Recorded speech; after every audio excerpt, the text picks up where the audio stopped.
I am so thrilled to have all of you back for another amazing episode of You Make It Happen. We have Maddy Muntz back on for part 2. It is such a good episode. It is such a good conversation. We get further into travel, we get further into trauma and how it relates to travel. And so I'm so excited for everybody to hear this.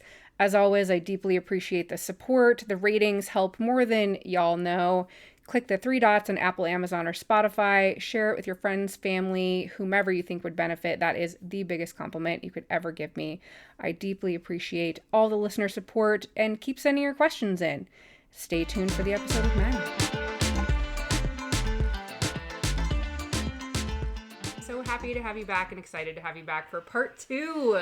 I know, we got so caught up with so many things. We hardly even got to talk about like travel or anything like that. So I'm excited for this like next onslaught of super great questions that will probably derail anyways. Yes, and that's okay because that's what I do in every fucking episode because I have ADD and I bounce around like a squirrel at a rave. Speaking of a squirrel, I'll give you an anecdotal squirrel story. Oh, good. Oh, I love ridiculous squirrels.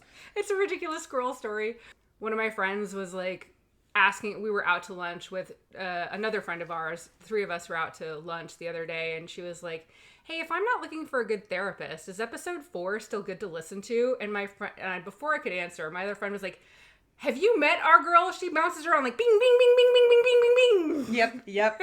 She's like, there's so much content on there that you don't even need to be looking for it there. There's so much to listen to. Go listen to it. Yeah. And I was like, thank you. Yep. I know we talked a little bit about it before, but can you tell the audience like what drove you to get into relationship coaching? And was it anything in your background, any trauma that you experienced that like made you want to get into this line of work and get into applied psychology for therapy? Yeah, absolutely. So for those of you who missed episode 6, where I was before, yeah, my name is Maddy Muntz. I'm a relationship coach. I specialize in queer and polyamorous relationships, and I'm about to. Well, actually, I have started my my master's degree in applied psychology to be a licensed family and marriage therapist, and yeah. In terms of what brought me to that space, a lot of it was my journey with like compulsive heterosexuality. Yeah. In many ways. Comp het, as a lot of the like comp het. I've never heard it called that before. Yeah, that's the shorthand for all of the queer girlies out there. And I just found that I kept like running into these situations with the men that I was dating where I would just be basically like irrationally upset with them, like at all times. I'd be like, why can't they just figure it out? Why can't they just do this, that, or whatever? Like a good boyfriend, a good partner would do this, that, and then I was like, oh wait, no, I should just be dating women. Yeah, well, and so like, I'm still like on my baby queer journey in that sense, but honestly, like a lot of what drove me into relationship coaching was basically just my intimate relationship, like drama and like a little bit of trauma, and just not really being able to trust that men have my best interest at heart. Yeah. And I'm very lucky in that I have a very supportive father, and I do have a strong father figure in my life. I have good male role models in my life, but that doesn't protect you from everybody else. It does not. And so I think in that way, I kept running into these situations where I was basically coaching men. Yeah. Raising men sometimes. Yes, and unfortunately. And now when I'm not, I mean, funny not funny, right? Like, funny not funny. It's not really funny. But when I'm not entangled in it, when I don't have skin in the game because they're my boyfriend, right. I'm actually really good at coaching men. Awesome. Because I have found that I'm very good at meeting all my clients where they're at. Good. Which is hard to do. Like, let's be clear. I mean, I've had to check a lot of my own biases. Like, I've had to learn a lot, and I've had to, you know, tone down some of my personal frustrations when I, you know, see a man in his like 30s who still doesn't get it. Like whatever it is, who still doesn't understand that emotional intimacy is more than just saying, I'm sorry you feel that way, babe. Yeah. You know, and it's sad in many ways because it's like, to me that indicates that they've never received true emotional intimacy and connection. I would assume that that's the case, right? Because they haven't learned it. Yeah. Right? It was never modeled for them. They didn't receive it. Either their parents or caregiver or whomever, or they never had a healthy functional relationship, or all of the above. Yeah. My personal relationships with men might be still plagued by some of these challenges. In my professional relationships, that experience has helped me a lot in finding people who work really well with my style. I'm also a very direct communicator. I've been told I like communicate with like masculine energy, like whatever that means. And I want to know what that means. I think it's just that I've never heard that before, and I wouldn't really direct. I mean, so I'm super direct, so I would assume that because you and I communicate in a very similar fashion. Yeah. And so I'm like, that's why I'm like, oh, I want to know what that means, because apparently that applies to me too. I think it's just that I will just say things to your face. I was same. Out with somebody. That's masculine energy, apparently. Well, I think there's this misconception that women will just kind of like beat around the bush. Oh, the roll over and sugarcoat, and the lack of direct communication. It's all of the, well, sort of, kind of, maybe, a little bit, a tiny amount of, I think you're not a good person. Like, right. And you know, you have to have all those qualifiers first. Whereas I was having a conversation with a guy, and he was talking about how he was like, I just don't understand why people would not want to fight in the zombie apocalypse. And I was like, okay, first of all, weird, but whatever. I'll stick with you. Conversation. All right. I'll stick with you in this line of thought. Sure. He's like, why would you just give up and die? Like, where's the indomitable human spirit? I was like, I don't know. I'm pretty reliant on a lot of modern comforts. Like, without my contacts, I am blind. Like, I will just get taken out so fast. And he's like, well, yeah, I get that. I mean, and I know I'm saying this from a position where, like, I'm incredibly comfortable, and I like, you know, I feel very comfortable in my body. I'm not disabled. I have all of these, like, skills and blah, blah, blah, blah, blah. He's basically saying, like, yeah, and I realize, like, I'm set up for success in that environment, more or less. Right. And maybe if that weren't true, I would feel differently. But it makes me so mad that people don't think the way that I do. And I was like, Wait, I'm sorry. Did he say it makes me so mad that people don't think the way I do? Basically, I mean, it wasn't verbatim, but he was like... But that's pretty fucking close. He was like, it just makes me so mad when people will just give up. And I'm like, well... God. And I was like, hey, so you just said that the only reason why you would like to be in that situation is because you have an advantage. Is because you're set up for success. Yes. But when people aren't set up for success, you're mad that they don't think they don't agree with that premise. And he's like, I know it's kind of weird. And I was like, and this is, I think, where like the kind of weird. Yeah, and I think this is where like my quote unquote masculine communicate, again, I think it's so dumb. Where the more direct communication style can come off a little aggressive, and I think the aggressive nature is what's more masculine. Because I did just look at him and I said, hey, I think you struggle with empathy. Yeah, it kind of sounds like he does. And he was like, what? And I was like, yeah, it sounds like you're really struggling with empathy. Yeah, because you're not seeing things from anybody else's perspective. Why can't people see things the way I see things? Well, he's acknowledging that there is a different perspective, but is still mad that people don't agree people aren't with seeing him. it? Let me guess. White male? Yeah. I'm shocked. Basically, boys. Yeah, boys. Got me into relationship coaching. Part of this is just in my like effort to understand and like heal some of the men in my life, but also to protect myself. Yeah. Like there's a lot of the relationship coaching and then the couples therapy, that couples and family therapy, that comes from a place of wanting to protect myself. Yes. Of wanting to understand more, to navigate situations better. And I think it can be challenging to admit that going into a healing profession is selfish, you know? Yeah. But it really is.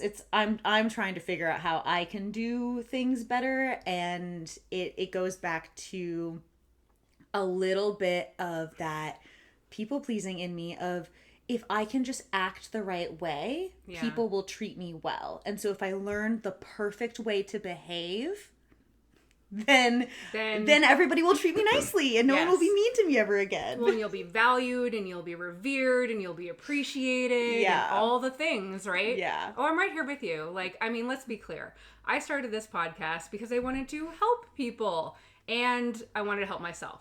Like, this is catharsis for me. Yeah. And then a close runner-up is I get the privilege of hopefully helping other people. Exactly. And I mean, I can see that it is helping other people because it's being downloaded so often that I'm like, oh, it's helping other people. Yeah, which is amazing. And I'm getting feedback, from audience members and people that I don't even know. They're listening to it and saying, not just my friends. They're listening to so just your mom. Right, not just friends and family, but people that I don't even know. They're like, oh, hey, I sent this to my therapist, and my therapist says you're legit. And I was like, what? Oh, I love that. What a compliment. Thank you. I'm like, but how good is your therapist, really? Because there are a lot of professional trauma podcasts, and I've listened to a few of them, and they're pretty fucking boring. Yeah. And I'm sure there's probably some good ones out there, and I just haven't discovered them yet. Like, I mean, I've mentioned Sabrina Zohar's podcast multiple times on mine because I like her content, and I like the fact that she's not a mental health professional and that she's gone from anxious to insecure, and then she talks about her struggles and how she gets there, and she has all kinds of helpful advice as it relates to dating and relationships, but it is specific, to that. Yeah. And so I think that's great. There's so many ethical considerations to step into if you are a mental health professional who's making money off of a podcast. Yes. There's a lot to consider when it comes to your exposure online as a mental health professional, which they're governed by so many state and federal laws, right? Yes. I mean, they have a lot to consider. Yeah. And as I'm getting more into like my own studies, ethics is the first course we take. Ethics is where you start because there are so many interesting ethical considerations, and particularly because you start with yourself as the therapist to really investigate and dig into when it comes to doing things like uncovering bias and which is super important, but it really imparts on you like the seriousness of what you're undertaking. Yeah. Right. And one thing that I like to joke about with my friends, with my cohort, is we'll read a chapter from one of our ethics textbooks and we'll take bets on how many times the book will either directly or indirectly tell us that we cannot sleep with our clients. So how many times does it say it, ballpark? Just out of curiosity. Like per chapter, it's at least 4 times. Oh shit! It's at least per chapter. Per chapter, it's at least 4 times. Don't fuck your clients, but really, don't fuck your clients. Yeah, but super seriously, like don't. And and it's very important because therapists have crossed that line. Oh yes, and it's very, very damaging. Yes. That's just like the ultimate weaponized relationship, and so it's like it makes me a little sick to think about. Yeah. But it is a little funny the way that they really try and shoehorn that in, like we're like we get it. But they're like, but some of you don't get it. And there are some interesting, ethical questions there. Technically, you're not supposed to have any relationships, like even friendships, with your clients' family, your clients' intimate partners, right, your clients' children, your clients' let alone your actual client. Yeah, even like their chosen family, because there have been issues where you have queer folks who have more of a chosen family rather than like a biological family, right? And like technically, I can go sleep with their chosen family sister and it's legally fine, and it's like, but it's ethically garbage. Right? Like you're sleeping with maybe their partner or whatever just because they have no legal relationship. Yeah, anyway. I know we touched on this in the first part, and by the way, I've gotten so much positive feedback about your episode. Everyone's been so excited and really appreciate how much insight you have. And they're like, oh, she sounds like a therapist already. I'm like, I know, she does, doesn't she? She knows what she's fucking talking about. Amazing. And I know you touched on this in the first episode, but I would love for you to expand upon it if you feel comfortable. We touched about like the fact that you've done some trauma work on yourself. Can you expand upon that for like how you had to do the work on yourself to prepare for this career, and or if you just wanted to do the work on yourself and what that looked like? Yeah. Ultimately, there was this level of not knowing what I didn't know. Yeah. I did not know what I was getting myself into when I signed up for the coaching course. And I am so happy I did that first. Oh, because really? I think if I had just gone straight into the master's degree, I don't know how well I would have handled it from like an emotional safety perspective. Why? So one of the things that I've done to help process the trauma is getting much more in touch with my emotional side. Okay, good. One of Excellent. In addition to like gelling well with men as clients, the other group of people who I tend to work well with coaching are the people who have gone to therapy and their therapist has told them, "Oh, well, you're just so self-aware." Okay. Thanks. Yeah. And then they don't do anything. Super helpful. Then it's just a yap session and you're like, I mean, this is fun and all, but like, what are we Venting, doing? I can vent to my friends for free. I don't want that in a therapist. Exactly. And so, and the reason why I connect with that is because I am that. I was that. And Exactly. And learning how to sit in uncomfortable emotions in a way that isn't just rationalizing them or pushing them aside or pushing them down is incredibly important. And that is ultimately one of the biggest things that I have. It was an accident that I did it, really, because I signed up for the coaching course and I was like, I'll be a coach, it'll be fun, and had no idea like just how hard it was gonna be. Yeah, and how in depth. Yeah, it's amazing. It's a deep tissue massage. Yeah. You know, it's not always comfortable. Yeah, it hurts. It really does. And now I have all these tools up my sleeve that I can whip out and help with my own emotional processing and my own emotional regulation, which I didn't realize how dysregulated I was. Yeah. Until I finally tapped into the potential for regulating. Yeah. I've been so disconnected from my feelings because it wasn't prioritized.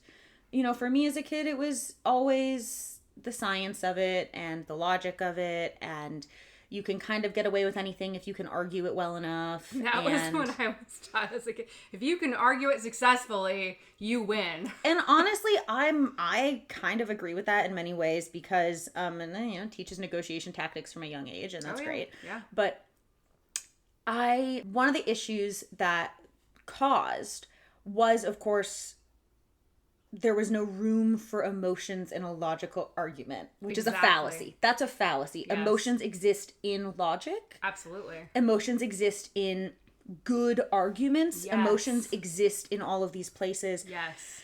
And so... Wasn't it Brene... I think it's Brene Brown, and I love referencing Brene Brown, that said, we're emotional beings that on occasion think. That is what I've done a lot when it comes to my trauma work is getting in touch with those emotions and those feelings. And yes. I've dipped a little bit more into somatic work. As a lifelong dancer, I have been accidentally doing somatic work since I was like 3. Which is so good. So good. It's so amazing. And of course, there's a lot of rigidity and structure involved in a lot of my training. Yes. And at the same time, sometimes we just get to wiggle around on the floor. I love that. Can you explain to our listeners what somatic work is and somatic healing is? Yeah. So somatic work really connects you with your body. So I think I even said this in the first episode, but feelings are called feelings because you have a sensation, a physical sensation in your body, a somatic experience. Yes. And often the way that somatic healing is referenced, and like to be clear, I'm not an expert in somatic healing. I just kind of like to dabble in it as someone, as a tool for me to use on myself. Absolutely. And it can be incredibly healing. It's incredibly healing, and there's great evidence from so many different academic disciplines, be that history, anthropology, sociology, but then also, of course, psychology, that indicates that movement has been incredibly important for communities to come together and to heal. Yes. And so with somatic healing and with somatic practice, ultimately it's a way to allow your body to regulate its nervous system in a way that isn't being just dragged by your brain. Yes. Your brain will drag your body along into all of these like states of heightened anxiety. This is where we get a lot of this discourse around chronic inflammation and how challenging and damaging that is to your body. Yes. And with that, there's a lot of physical things that you can do in terms of like gut health and diet and sleep, and not to knock any of those things. Those are incredibly important when you're trying to decrease any type of inflammation. As somebody with an inflammatory disease, these are things that I think about a lot. Yes. And at the same time, if you are stuck in stress all the time, you will have a reaction. Your body will not be able to totally calm down. And that can be really a horrible thing to hear when you are super stressed. Yep. Like, by the way, you have to figure out a way to get out of this and get out of being stressed all the time. And like, I know this is not ideal for people to hear, but you have to get out of the situations where you're stressed all the time. Yeah. Like, stop putting yourself in the situation where you're stressed all the time. Is that $200,000 a year job really worth being miserable all the time? Yeah. Oh, well, I paid for a 5-star first class trip to Belize and Costa Rica and Brazil. And I'm like, and you were miserable and on antidepressants and you were stuck on your laptop the whole time. Exactly. And you're on your phone while you're hiking through the fucking jungle of Belize when it's beautiful and you can't, and they're like, oh, did you see that parrot? And you're like, what parrot? Yeah. Like, come on. Yeah. There's more to life than money. There's more to life than this just stat. And I think especially as U.S. citizens, I know this is squirrel, sorry. Yes. But as U.S. citizens, we're taught, like, money and status. Yep. Like, these are the things that make you worthy, right? Like, if you don't have this job title, or if you don't have this status in society, or this number of income, and or in your bank account. Yeah. Like, you can be independently wealthy and retired, and that's acceptable as long as you're independently wealthy as a U.S. citizen. Or you can be earning a certain amount of money. But if you're not making so much money per year, you're not worthy by society standards. And that's such bullshit, because we measure our worthiness in this parochial scope. And I'm like, come on. Our worthiness should be measured by, like, you know, what we value, what we care about, and what kind of person we are. Are we kind to people? You know? And ultimately, I think it would be one thing if we could actually choose how we want to be valued. Yes. I think if you could choose, if you could opt in to being like, you know what, I am going to make work my whole personality. Right. I am going to make income my whole thing. I've decided this is my path. And people can judge me based off of that. But that would be great if you could choose that. Unfortunately, we are all forced into that. I can't sit here and be like, I would love to be judged on my friendships. Yes. I would love for my societal value to be based off of my friendships, my relationships. Yes. Or my non-income producing art. Yes. Or my non-income producing hobby of any kind. Like, my passions, what I truly care about, not what makes me money. And that's, this is the perfect segue. I shouldn't say I despise, I vehemently dislike the question that U.S. citizens ask when they first meet somebody. What do you do? What do you do? What do you do? Yeah, and that's different in other countries. It's different in other countries. No other country asks this the first thing you meet somebody. No other country asks off the bat. In Europe, the question is always, where are you from? I love that. Like, I know that you don't like the US, but let me explain. I almost want to say I despise that question, because it's like, you know, what I do to earn money doesn't define who I am as a human being. Yeah, not at all. And I mean, I saw this a little bit in my time in the UK. Again, for people who don't know, I spent 5 years studying at the University of Edinburgh in Scotland. And one thing... awesome. The haggis is good. Try it. It is. And one thing is... over in the UK, people have feelings about this one way or the other. Some people are like, the UK is Europe. And then most people in the UK are like, we're not Europe. We're not Europe, we're the UK. And we stand out. Whatever. The UK is an anomaly in that type where, you know, I was very heavily defined by the fact that I studied sociology. And that was my degree program, and that's what I was studying. And there were there were definitely people who looked down on me for studying that in comparison to their, like, math and physics and engineering and whatever. How dare you study one of the social sciences? Exactly. And I'm sitting here, I'm like, this is like the birthplace of modern philosophy, but like, whatever, live, laugh, love. Yes. Go to your lab with no windows and guillotine mice. I don't know. Oh, God. No. Yeah, gross. So there is an element of that over in the UK, but at the same time, when I would, you know, be in my American isms and I would ask people what they do, if I didn't ask them what, you know, most of the time it was, what do you study? Right, and that was kind of the replacement, and people would then get into their degree program. But if I asked somebody what they did, hey, what do you do? They would almost always tell me what societies they were a part of, what clubs, what social groups. So it was a totally different answer. Totally different answer, totally different I like that. Parameter of question. So I'd walk up to them and be like, hey, what do you do? They're like, oh, I'm part of snow sports. Interesting. Hey, what do you do? I'm part of the dance society. Oh, no way, me too. That like, what do you do for funsies is how they're taking, like, what are you a part of? What do you identify with? Yeah, exactly. Interesting. Mm-hmm. I know the UK is behind the times in mental health, like decades behind the US, which I had no idea until I interviewed a toxic relationship expert, EFT practitioner, abuse empowerment framework network coach who is out of the UK. Mm-hmm. And she's like, basically, this is like stepping into the US in the 90s. Yes. When mental health is not talked about. Yes. When you're frowned upon. What do you mean therapy? No. Like, no one's going to listen to you. And they're going to think you're crazy if you start talking in public or talking to people about this. Like, this is severely stigmatized. All the things happen behind closed doors still. Yes. Like, mental health is not a conversation over there. It is like, whoa. Becoming more of a conversation among young people. Yes. Which is always how it starts, right? But what I will say is part of the issue is that, and any listeners in the UK, I'll say this and they'll be like, okay, yeah, whatever. Which there are some, yeah. There are some. But a lot of that comes from the underfunded NHS. The National Health Service. That's what she said. Yeah. Yeah. So the way that people can access mental health resources is either out of their own pocket or very limited and for very specific things. Yes.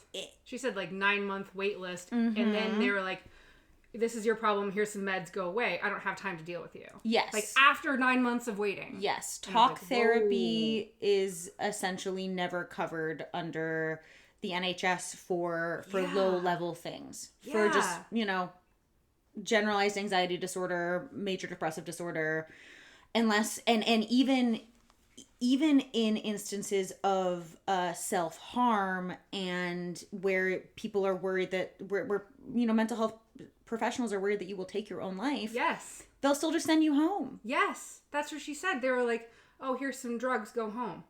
What? Yeah. That they don't have, like, the framework, they don't have the structure for this. And, yeah, I mean, now all the Scots, and I'm about to say this, and all the Scots are going to start cheering with me, but it's Margaret Thatcher's fault. Oh, no, Margaret Thatcher. We just threw her under the bus. Very respectfully. Was it her fault? How was it her fault? No, it actually, the chronic defunding of the NHS is a direct result of policies that Margaret Thatcher put into place in the 80s. Shit. She's, miss austerity and changed the way that NHS funding happens, and it hasn't really been changed back. And so even though healthcare costs have gone up significantly, if you think about, how much does an MRI cost versus an X-ray? Right. And now we're running MRIs all the time because it's a better scan. Yeah, it's better. And the machine is bigger and better and more expensive, all this stuff. But people in the UK will understand when I say, respectfully, fuck Margaret Thatcher. I gotcha. It's the same as, like, she's our Ronald Reagan, so. Oh, no. Okay. Good to know. What can your clients expect to get out of sessions with you? I know you talked about exploring emotions and getting into it, but can you expand a little bit more and maybe give us an example of, like, a case by case? Yeah, absolutely. So with my clients, one of my big things is that I am not responsible for your success. Yes. Your success is within you, and I'm here to facilitate that by helping you gain clarity and clearing fog. Yes. So people who should come to see me are people who are, running into the same problem over and over again, and they don't understand why. Or even if they know why, even if they're sitting there being like, I have if they've read all the books, right? I have an anxious attachment style, or, I have this childhood trauma wound and blah, blah, blah, blah, blah. But, so even for people that have done a significant amount of work on themselves, it's still beneficial. Yeah. People who are in a period of stuck or in a pattern that they don't like. Yeah. Those are the people who should come see me. And ultimately, like, what I provide is a little bit of bushwhacking. One of the ways that coaching can be beneficial in a way that therapy can sometimes just, meander through is we help cut a direct path into what you believe the problem to be. Now, what I'll say is psychotherapy is incredibly helpful when it comes to figuring out what problems we need to uncover if we don't know what's going on. So I had this one woman come to me, and she has had a very interesting past. She's trans and was looking to really connect with what it means to be sexual as a woman who still has a penis. Okay, sure, yeah. And there kept being this block in her relationships where her partners would still be wanting to do certain sex acts that were more geared towards men. Right. And because of just the physical equipment that we got going on. Right. And that was just like a serious pain point, really stuck through, and would really hold her back from engaging and participating. Okay. And ultimately what that comes down to is, and I think this is also where I like being a coach a little bit, is getting back to that direct communication style. Yeah. I can look at them and be like, hey, it sounds like, and this is person by person, I'm not going to call everybody out like this. Of course. But, you know, when she was bringing this up, I was like, hey, it sounds like maybe what we need to start with is figuring out how to help you build the skills to speak about the way you want to have sex. Yes. And then we should also build the skills to help develop boundaries for how to keep yourself safe in a sexual environment until you know, get all of the different types of surgeries that you were wanting to get. And right. You know, she's wanting to do the full, you know, vaginoplasty and everything, but that's incredibly expensive. It's an incredibly long process. So like that's not happening anytime soon. So what are we doing in the meantime? How do you have a healthy sex life in the meantime? Right. And so with that, we did a bunch of different emotional clearing, and I don't want to get too much into the details of it, but there was this like one really amazing moment where I have my clients close their eyes to do all of these processes just because it helps to like limit stimulation and it allows them to focus. Right. But a lovely side effect of them closing their eyes is that when something really amazing and beautiful happens, I can like put myself on mute and like punch my hands in the air and just get so excited and just so thrilled and for really these moments. Yes. And then afterwards when we've like come back down, I can be like, oh my God, like I can freak out and it's great, but insane and amazing. And like in that moment I almost like started crying. I was like, I love that. Like, I love that. I've had my therapist cry with me. Like, let's just be clear, that is okay. Oh, it totally is. It totally is. But like when someone is still in that like deep introspective moment, I don't want to be like scream crying because I'm so excited for them. Right. Yeah, you don't want to take away from their moment. I get it. I totally get it. Yeah. That's why Zoom coaching and Zoom therapy is sometimes really great. Yes. So yeah, that's obviously one moment. That's like probably my biggest win, which is, you know, why I'm going to share it. But yeah, so that's my biggest win. So I'm not saying you can expect that from me all the time. No, that's incredible. That's incredible. It was a perfect storm. But when it comes to, you know, who my clients are, what you can expect, it really boils down to this idea of I am here to facilitate your own process. Yes. And that means that you are in charge. You're leading the way, and I can offer guidance. I can poke you in directions if I see something that's coming through that might be, particularly with the type of clients that I work with, that might be rationalized rather than experienced. Yes. I might be like, hey friend, I know this is uncomfortable and you don't like this, but it seems like you're really disconnected from the experience you're telling me about. Yeah. What did you actually feel in that moment? Right. Did you feel anything physically? Are you numbing? Like, tell me. Yeah. And that happens a lot with folks detailing different instances of trauma in their life, particularly more complex trauma, when you sit there and, if you've ever had to write an incident report before, when people are discussing challenges in their life in that similar way, you know, they won't say punch, they won't say abuse, they won't say neglect, they won't say rape. Yes. Yeah. Like he did something that made me uncomfortable, or there was touching, or there was we're beating about the bush. Like, what you're describing is rape. Yeah. Right? And even when people are able to, and like, you know, I'm calling myself out in this, even when people are able to say, I was raped by this person, these were the series of events. Right. Even, but like, using the name is helpful. Don't get me wrong. Yes. And when I talk about instances where I have been sexually assaulted and raped, I totally dissociate. Yeah. And you can tell. Yeah. Because it is like I am reading the newspaper. Yes. About this really horrible thing that happened to me. I do the exact same thing. Like, horrific traumas. I mean, if you listened to episode 1, a lot of my listeners have listened to episode 1, I sound like a fucking robot.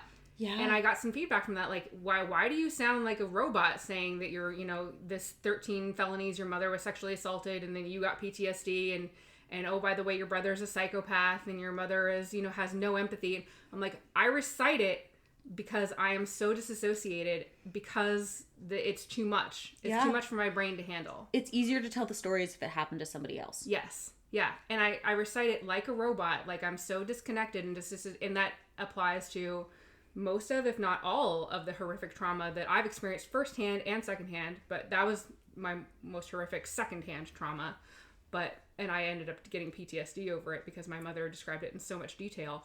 But even my firsthand trauma, when I am reciting it, like, I have an episode about getting fired from the police department, suing them over domestic violence leave, and getting harassed over using domestic violence leave for that incident. And I was just riddled with anxiety and fear and just miserable every single day. And I just sound like a robot reciting this. Yeah. And I'm like, it's because it's dissociating. It's because it's hard. And so when it comes to coaching, you know, I have to use my discretion. Yeah. Will I poke that bear? Yeah.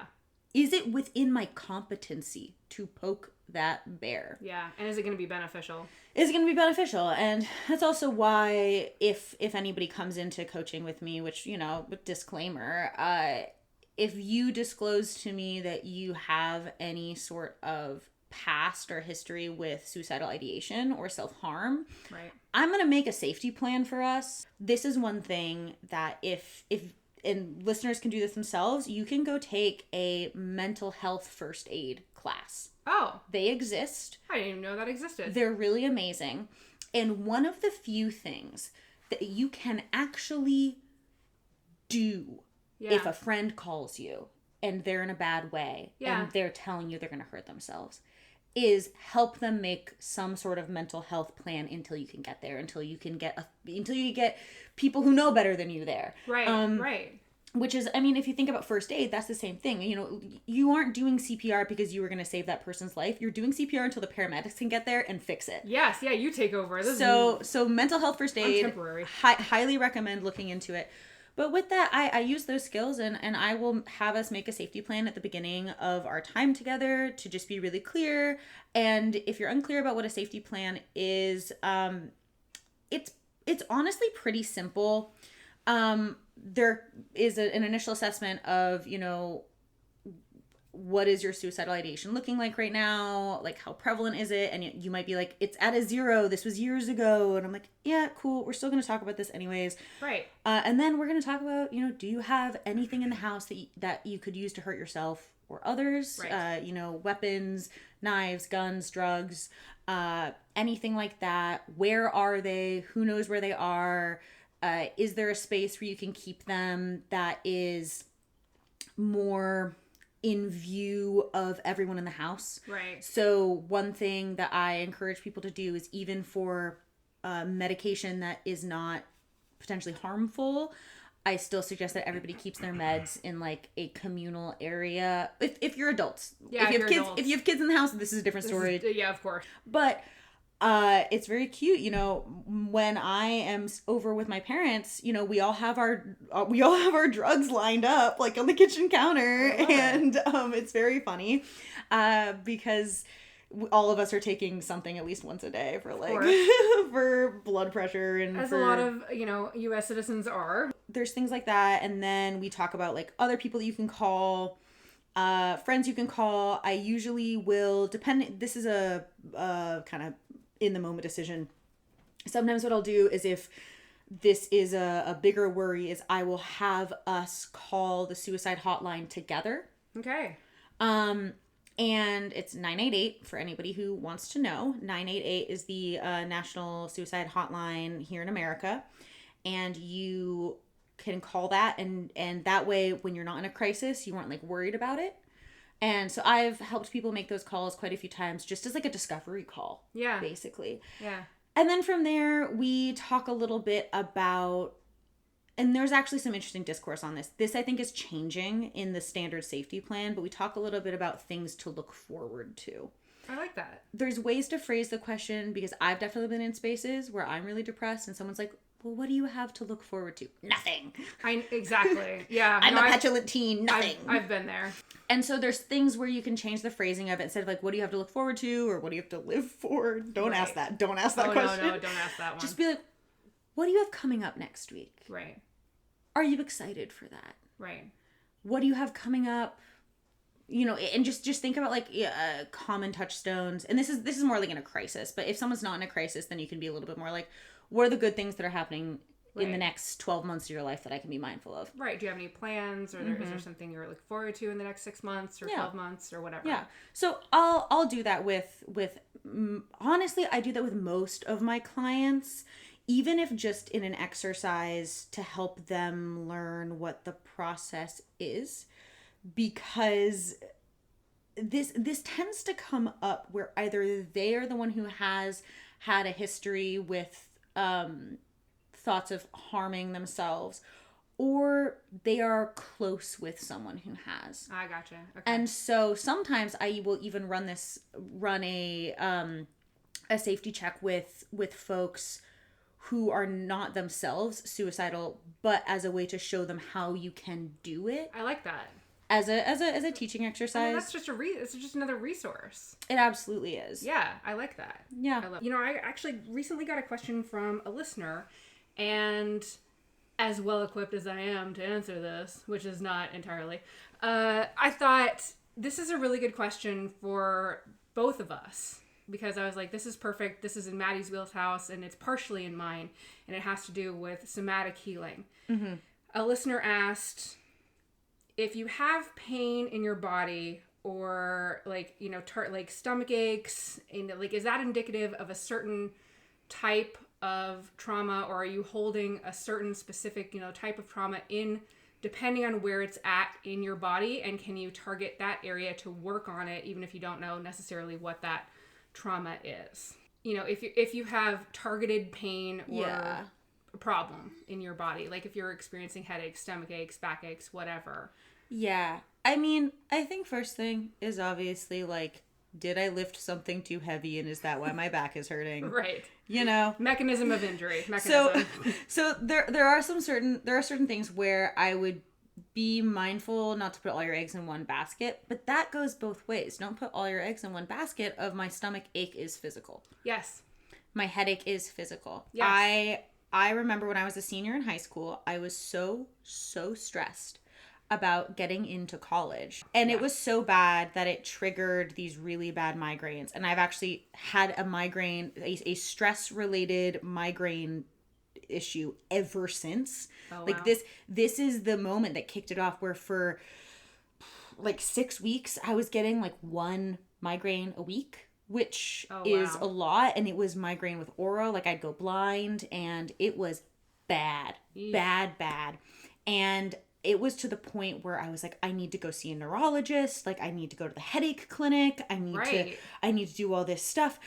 And then like 2 weeks after my 18th birthday, I get a big old envelope in the mail, and it was my very first acceptance letter to a school in the area, or kind of in the area just down in Oregon. And suddenly the headache stopped. Oh, imagine that. Whoa.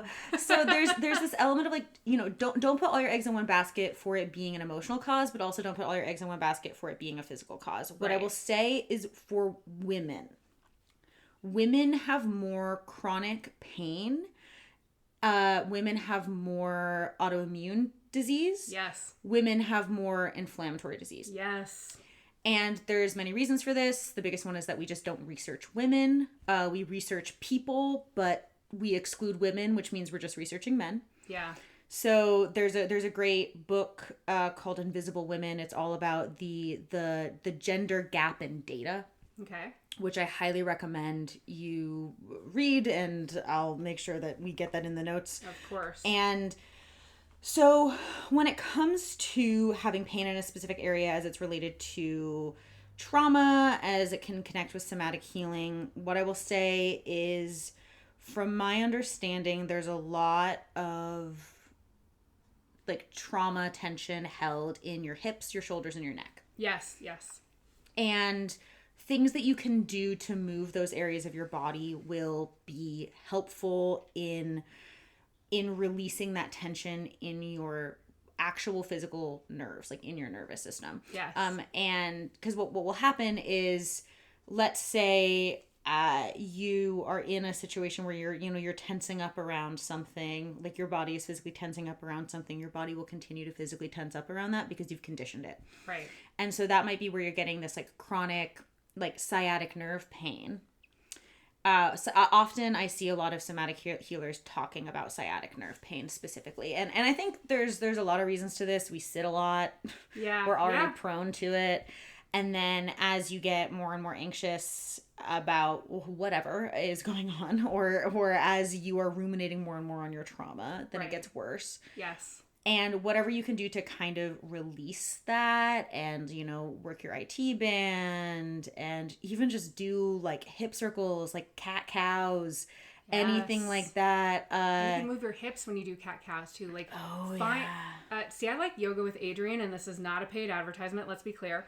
I like Yoga with Adriene for the somatic healing of it because her mantra is find what feels good. Yes. Which I love because she's like, let's do some cat cow, but she's like, move your hips if that feels right. Yeah. And go back and forth if this feels good to you. And I'm like, yes, because just find what your body needs to express. We call those disco cats. Oh, I like it. When you instead of just doing like the classic up and down with a cat cow, you just like you go in a circle and you just go side to side and I love the getting into my hips and getting into my feels when it comes to dance and movement. Twerk classes. Really, I didn't even know those were classes. Yeah, so there are everything's a thing. Everything's a thing, right? But twerk classes are really good. First of all, oh my God, the cardio's insane. Is it really? Is it like HIIT? Oh my God. I can't even, it's not even similar to anything. The soreness that I get after doing, like twerk classes, and I don't do a ton of them, but we used to have like once a month, we would have like a twerk focused class in one of the classes that I go to more frequently. And oh my God, you're so sore, but you also feel so good afterwards. Fun too, right? Yeah, and it is really fun. I now officially know how to twerk. It's still a little bit of a white girl twerk, but we'll get there.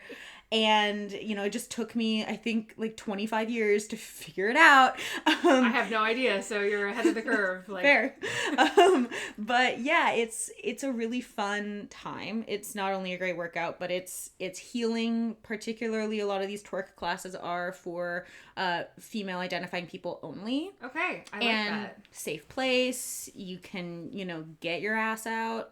And yes, and it'll be fine. Nobody's gonna be weird or creepy about it. Many of these places really embody body positivity.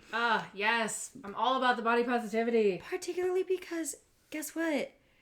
If you are on your Ozempic journey and have 2% body fat, what is there to jiggle? Yeah, like yeah. Yeah, I mean, if that's where you want to be, if that's where you want to go, again, do it feels right in your body. But it also question, like, is that what you want, or is that what society has told you to want? Yeah. Like, question, please question it. Is this what you truly find attractive? Like, do the inner work, meditate on it. I mean, really look inside yourself. I saw like a tweet or a post on X, a tweet on Twitter. Yeah. And the caveat is this is kind of mean, but the tweet was Ozempic is really showing us that not everybody looks good skinny. Yeah. And it's like some people look better with curves. I mean, curves and thickness and body fat is not necessarily unattractive. No. Like, it's taken me, I mean, I think I talked in episode 1, like I used to be like over 330 pounds. Wow. And I've just done a lot of diet and exercise and a lot of work, and it's taken me a lot of hard work to get down to chubby. Like, and I used to hate my body. I used to absolutely hate it, and I just had very little self-esteem. And I did a lot of body positivity work, and I did a lot of body positivity reading, and especially like Health at Every Size and Intuitive Eating. Yes. And a lesser known, Happy Fat. Fantastic book. Fantastic book. Start with Health at Every Size, because that I think is just so, edifying for everybody? Is that a word? Edification? I know edification is a word. Is edifying a word? Maybe, sure. We'll say edifying is a word. It's it's just excellent information that I think everybody should read regardless of what size, because even if you're the size 2 that's always been healthy, you need to understand that size 22 doesn't mean somebody's unhealthy. Or that they are bad. Or that they're bad, or that they're shameful, or that they are unattractive. Yes. Like, just because that doesn't appeal to you doesn't mean that it's unattractive in general. One thing, I've just been sitting here basically like man spreading out, because I don't mind taking up space anymore. I used to be the person, I would, try and be as small as possible, and right. I don't want to inconvenience anybody. Cover up my midsection, do whatever. Like, there's an element of, me at 14, who thought she was fat at 150 pounds. Would see me now at 200 pounds and so me at 150 pounds would have never worn a crop top. Now I'm sitting here in a little crop sweater and I don't care. Oh, same. And I wear crop tops now, and I never wore them as a relatively normal sized kid. Yeah. Until I started becoming chubbier and chubbier and chubbier and like super obese in high school. And I was just so ashamed of who I was as a person and my body. And now I'm like, yeah, exactly. Now I'm like... Yeah, you're just like, whatever. I'm like, oh, you like my tummy? It's lovely. It's pierced. Check it out. Hell yeah. This is the crazy thing. I'm the heaviest I've ever been. I'm also the strongest I've ever been. I was going to say, you're like solid muscle. I'm beefy. The heaviest is irrelevant when you're solid fucking muscle. That's the thing is I've probably gained about 20 pounds in the past 2 years, and I think like 15 pounds of that is muscle. Yeah. I never had big arms. My like shoulders are ripped now, and I love it. I love it so much. I love being bigger, because it's this evidence of how much I have done. Well, it's so much proof that you've put in this hard work. Yeah. Right? Yeah. I mean, I think that's another common misconception. Like, you and I were chatting earlier, like the BMI is utter bullshit. It was invented by people that were diet lobbyists. They were like 9 out of 12 doctors were like diet lobbyists, I think, that invented the BMI. What's even funny, so they're the people who got it into modern medicine. Yes. But the person who invented BMI, like the actual math. Oh, yeah. This dude in England, he was an insurance adjuster. Yes, thank you. That's exactly. But the ones who got it into the U.S. medical system were like 9 out of 10 or 9 out of 11 diet lobbyists. And I was like, are you fucking kidding me? And it is perpetuated and maintained in the American medical system. And I'm like, really? Mm-hmm.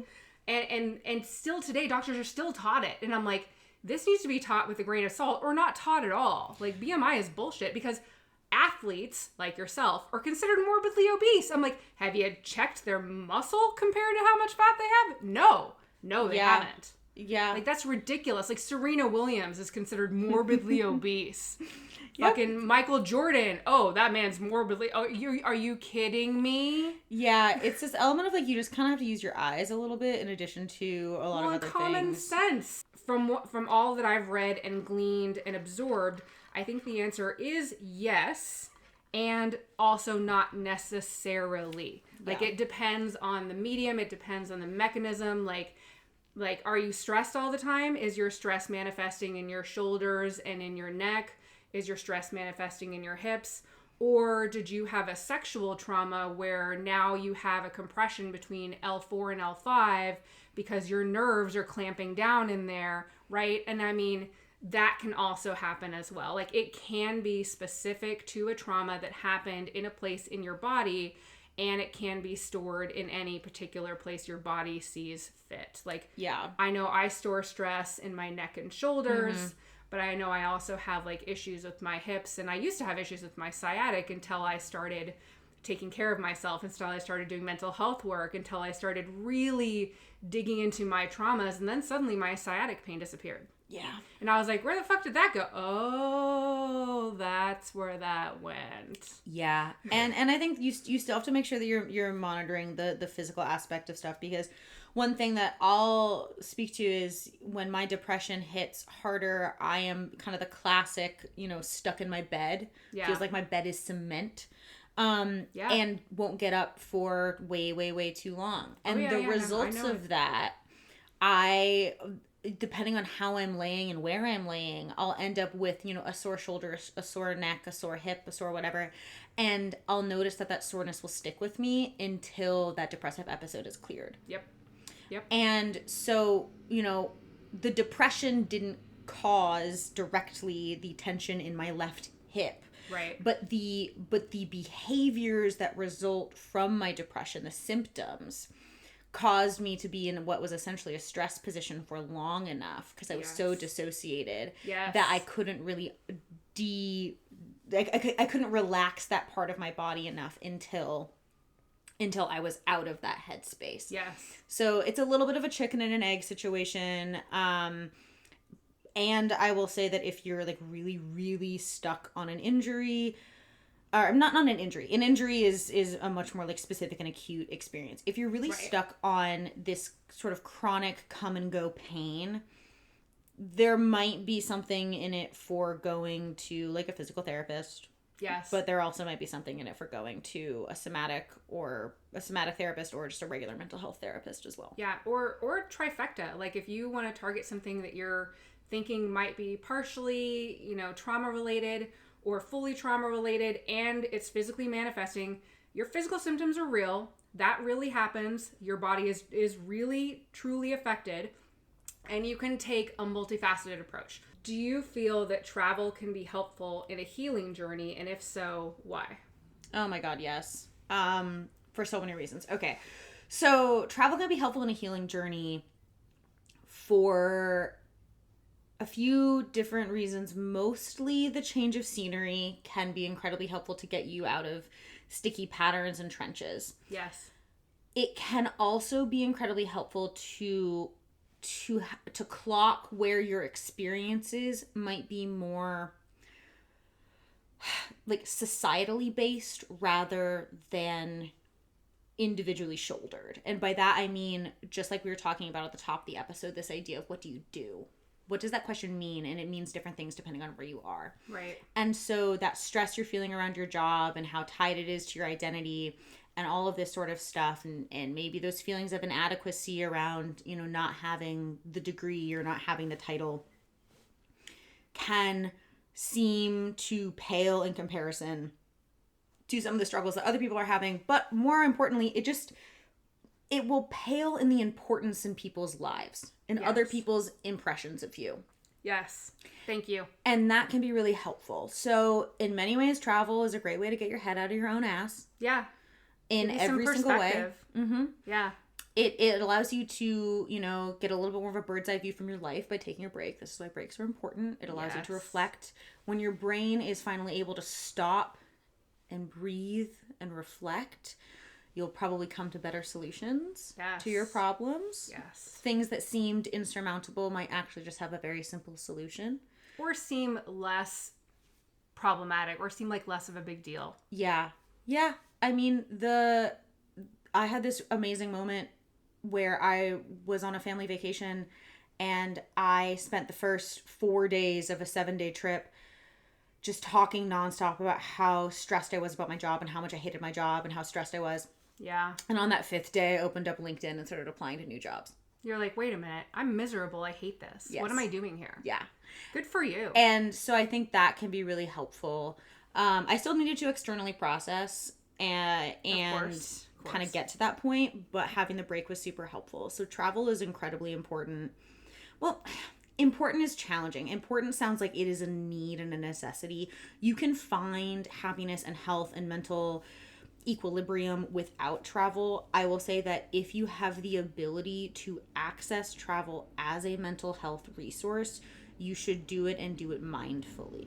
If you can use travel as a resource, please do. And that's one of the reasons that I do on social media, Missy the Traveler on Instagram and Missy.traveler on TikTok. And I do social media videos about travel tips and like how to travel on a low budget. And I had Raimi, who is a travel influencer on TikTok and Instagram. I had her on episode 5, and she just has the best travel tips, especially for traveling on a budget. But I'm like, you know, some of us don't have the money to travel, but I never thought I had the money to travel until I started learning some of the tricks about how to find really cheap airfare. Yeah. And the best advice I got, and it was echoed by me looking at Raimi's page and noticing that she had the exact same advice, which chase the deal, not the destination. Yes. Chase the deal, not the dates. So go look for places that are the airfare that you can afford, and then see where you can go and when you can go. Go start looking at your travel for 2025 and see what you can find in June, July, August of 2025. You're going to find much better deals now. Yeah. And see where you can afford to go to and see, oh, can I get $500 airfare round trip to, like Laurel mentioned in episode 7, the Faroe Islands, which are just gorgeous and kind of an obscure destination. Yeah. And so I'm like, oh, normally that airfare is like $1,500, but I saw it in October for like $500. Set your little Google travel alerts and track your airfare. And there's a lot of ways to travel on a budget, and a lot of it is pre-planning. You can't be as spontaneous. So yeah, but travel's amazing. And I think also what's nice is when you work the system like that, and maybe this might be my ADHD coming through, but it's fun to have something to hyper focus on. Yes, the anticipation is half, if not more than half, the fun of traveling. I look forward to these trips. I plan these trips. Like, right? Yes. Yeah, and I really get into them. But then romanticize it, and romanticize the packing process, and romanticize the shopping if you get to go shopping, and romanticize what you're gonna wear, and like this is how you truly get into it and joy from it, and lean into not just the getting on the flight, but all of it. But look forward to it. Plan what you're going to listen to on the flight. Are you going to listen to an audiobook? Download the movies you're going to watch on the flight. Plan what you're going to read on the flight. Plan, I'm going to take a 20-minute nap on the flight. Like, I mean, plan, and then you get to look forward to all of this. Yeah. And obviously for some people, like what you just described is hell. Yes, yeah. But for other people, and I think that that's one of the beauties of travel, is to a degree you can do it however you want. You can do it however you want. If that sounds like hell to you, then do the opposite. Yeah, and for me, I'm like, oh my God, I love everything you're saying. Travel, again, it can bring out the worst in people. It's one reason why I think that everybody should go on a trip with a partner. Yes. Before they commit to anything serious. At least a little getaway. Like, at least a little weekend getaway. Something where you are forced to, like you said in an episode that we had originally, like, build skills, problem solve. Yeah. Like, I mean, and when you're traveling, there's usually something unexpected. Weekend getaways are better than nothing, but preferably fly on like a real trip with this person. Yeah, I think experiencing a potential partner in an airport is truly one of the best ways to get to know somebody. Absolutely. You learn so much about them. I know it'll be in the show notes, but how do our listeners get a hold of you? They get a hold of me with my email. That's Maddy A Muntz, MADDYAMUNTZ @gmail.com. And there will be a Calendly link in the description if you want to schedule a call with me to see if we are a good fit. I love that. Thank you so much for being here. I really appreciate you taking the time today. Yeah, of course. Anytime. There's another amazing episode with Maddy in the books. I appreciate y'all being here. Again, it is so helpful when you rate and review the podcast, but even a bigger compliment when you share it. Thank you so much. And as always, work your shit out, not on other people. We'll see you next time.